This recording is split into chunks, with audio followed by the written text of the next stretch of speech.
Tapi ini petunjuk dari Allah, petunjuk Tuhan Yang Maha Kuasa. Allah Subhanahu Wa Taala itu ada saja untuk menunjukkan ada kesalahan. Memang saya diminta atau saya diperintahkan oleh Allah Subhanahu Wa Taala menjadi wasilah menegakkan kebenaran terkait dengan polemik ijazah yang diduga palsu oleh Joko Widodo. Februari, Maret, April, sudah 3 bulan lebih tidak ada tanggapan dari DPR. Padahal selain surat kami juga melakukan approach pribadi kepada Ketua Komisi 3, tetapi sampai sekarang belum ada tanggapan. Kita tidak tahu. Konyol, ada saja ya upaya yang dilakukan oleh Roy Suryo dan Tifa supaya masyarakat itu percaya dengan yang mereka lakukan, percaya dengan penelitian mereka. Roy Suryo dan Tifa ngaku-ngaku diperintah oleh Tuhan. Bayangkan loh teman-teman. Ini dia videonya. Mari kita tonton sampai habis. Jeli ngeliat aja mas. Ya mata kita kan mata Allah mas. Bukan maksudnya. Saya tidak mengatakan mata saya yang jeli mas. Tapi ini petunjuk dari Allah. Petunjuk Tuhan Yang Maha Kuasa. Allah Subhanahu Wa Taala itu ada saja untuk menunjukkan ada kesalahan. Oh, iya. Ini kan sebenarnya nggak mungkin salah mas. Nggak boleh salah. Tapi tiba-tiba kenapa bisa ada tulisan Gejudge Adam? Aneh saja mas. Coba lihat sebelah mana ya sih? Ini loh. Gejudge. Ini yang putih itu ya. Gejudge Adam. Gejudge harusnya ya Universitas Gajah Mada harusnya. Dan ini jelas tampil di TV. Konyol banget kan teman-teman. Roy Suryo mengaku dapat petunjuk dari Tuhan. Bawa-bawa nama Tuhan teman-teman. Usaha dia supaya masyarakat itu publik memilih percaya dengan dia.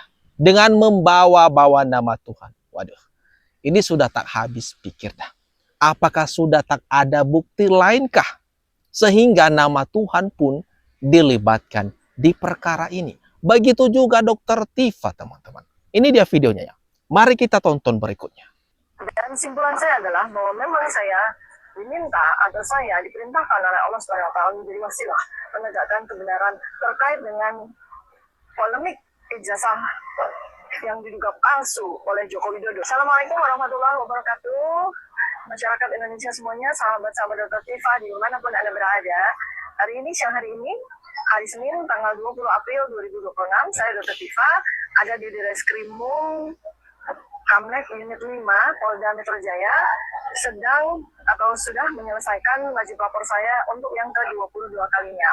Sekaligus juga saya ingin mendapatkan informasi dari Polda Metro Jaya, apakah berkas saya memang sudah sampai di kejaksaan. Sebab kalau memang berkas saya sudah sampai di kejaksaan, maka tentu saja sudah tidak relevan lagi ya untuk saya melakukan wajib lapor di Polda Metro Jaya ini. Tetapi tadi saya sudah bertemu dengan beberapa orang pemeriksa penyidik yang menyatakan bahwa berkas belum diserahkan ke Polda Metro Jaya.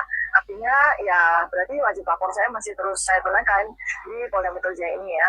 Dokter Tifa mengatakan dapat perintah dari Tuhan. Kalau tadi Roy Suryo berbicara dapat petunjuk dari Tuhan, sekarang Tifa mengatakan diperintah Tuhan. Bayangkan teman-teman. Ini gimana nih teman-teman? Bagaimana caranya? Coba kita pikirkan saja dah. Pernyataan daripada dua orang ini, baik itu Roy Suryo dan juga Dokter Tifa. Coba dah komen-komen di bawah teman-teman. Hari ini juga sudah mengajukan surat ke Komisi 3. DPR. Surat Komisi 3 itu langsung ditandatangani oleh dua prinsipal, Mas Roy Suryo dan Dokter Tifa. Kami meminta dalam kesempatan ini perhatian kepada Komisi 3 DPR sebagai lembaga representasi rakyat. Jadi kami meminta agar Komisi 3 menerima kami untuk rapat dengar pendapat umum. Sebenarnya ini sudah kami ajukan tanggal 15 Januari. Oke. Sampai sekarang Februari, Maret, April, sudah 3 bulan lebih tidak ada tanggapan dari DPR. Padahal selain surat kami juga melakukan approach pribadi kepada Ketua Komisi 3, tetapi sampai sekarang belum ada tanggapan. Kita tidak tahu apakah bagi Komisi 3 kasus ini tidak penting. Kalau tidak penting, kenapa kemudian menyedot perhatian publik yang luar biasa? Kasihan. Kami juga tidak tahu apakah bagi Komisi 3 kalau mereka mengadakan ini intervensi. Padahal kasus-kasus itu banyak sekali yang kemudian dibicarakan di Komisi 3 DPR. Jadi, waduh, ngaku sendiri nih Refli Harun. Nggak dipeduliin, dicuekin oleh Komisi 3 DPR RI. Refli Harun minta ke Prabowo bentuk tim pencari fakta soal ijazah Jokowi. Aduh. Aduh, sengaja banget dah mau libatkan Presiden Prabowo. Presiden itu sibuk banget. Enggak mau dah. Nggak usah diminta untuk terlibat di masalah yang seperti ini. Lagian ya, kalau semisal Presiden Prabowo turun di masalah ini, nanti ada lagi tuh alibi dari kalian. Ada intervensi kekuasaan lah, dan segala macam lah. Jadi sudah pas sekali kalau Presiden Prabowo nggak usah turun tangan di perkara ijazah Bapak Jokowi ini. Aku tanya abang bencinya apa terhadap saya? Saya harus ngomong apa?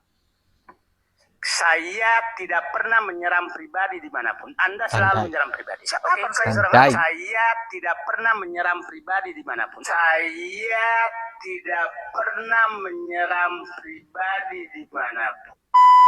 Saya memberikan penghormatan dan mungkin ya ngambil contoh lah.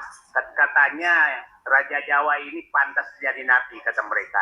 Wih, Tapi ada yang menyatakan bahwa ini ada iblis yang dikirim dari neraka. Ada iblis yang dikirim dari neraka. saya Dido. Kalau diakumulasikan dengan seluruh presiden yang ada, mungkin lebih tinggi daripada Dr. Salawahan Joko Widodo dibanding seluruh presiden mulai Pak Harto sampai ke Pak SBY. Saya tidak pernah menyerang pribadi dimanapun. Aduh, dibantah sama rekam jejak sendiri, teman-teman. Aduh, untung saja ya. Ada video-video, rekaman-rekaman. Sehingga untuk menjawab, membalas kata-kata dari Said Didu cukup dengan rekam jejaknya sendiri. Kata dia di sini, teman-teman.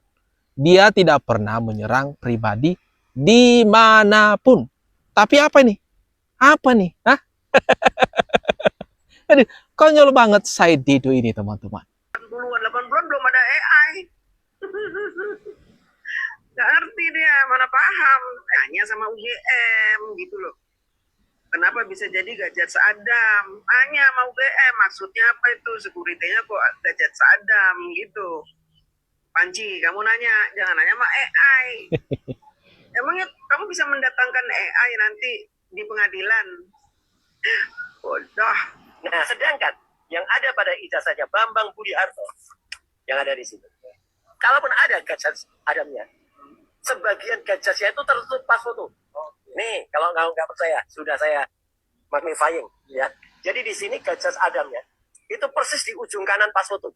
Jadi dia persis di ujung kanan pas foto, ada di sini Mas. Ya. Di sini ini nggak terlalu kelihatan, maka ini sudah saya magnifying juga, sudah saya pertegas juga. Jadi ini ada gajah Adamnya itu di kanan pas foto, dan sebagian tulisan gajahnya itu tertutup. Gajah ini Mas, gajah Adam. Persis di bawah stempel Fakultas Kehutanan.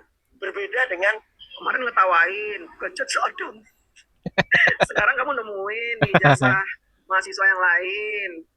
Dan kamu percaya, ini ketutup sama foto, ketutup sama foto. Aduh, teman-teman. Udah nggak habis pikir dah dengan Roy Suryo ini. Jadi bahan tertawaan rakyat Indonesia. Dengan tingkah konyol Roy Suryo. Dibantah sendiri, diakui sendiri, marah-marah sendiri. Aduh, tahun 1980 AI belum lahir loh. Roy Suryo.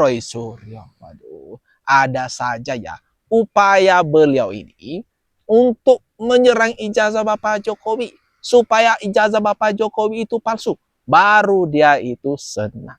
Selama ijazah Bapak Jokowi diakui, disebutkan asli, maka Roy Suryo nggak bakalan tenang, teman-teman. Ini gimana? Kalau menurut pendapat kalian, teman-teman. Jangan lupa, atas apa yang barusan saja kita bahas, kita tonton bersama, mari kita ramekan kolom komentar yang ada di bawah, teman-teman.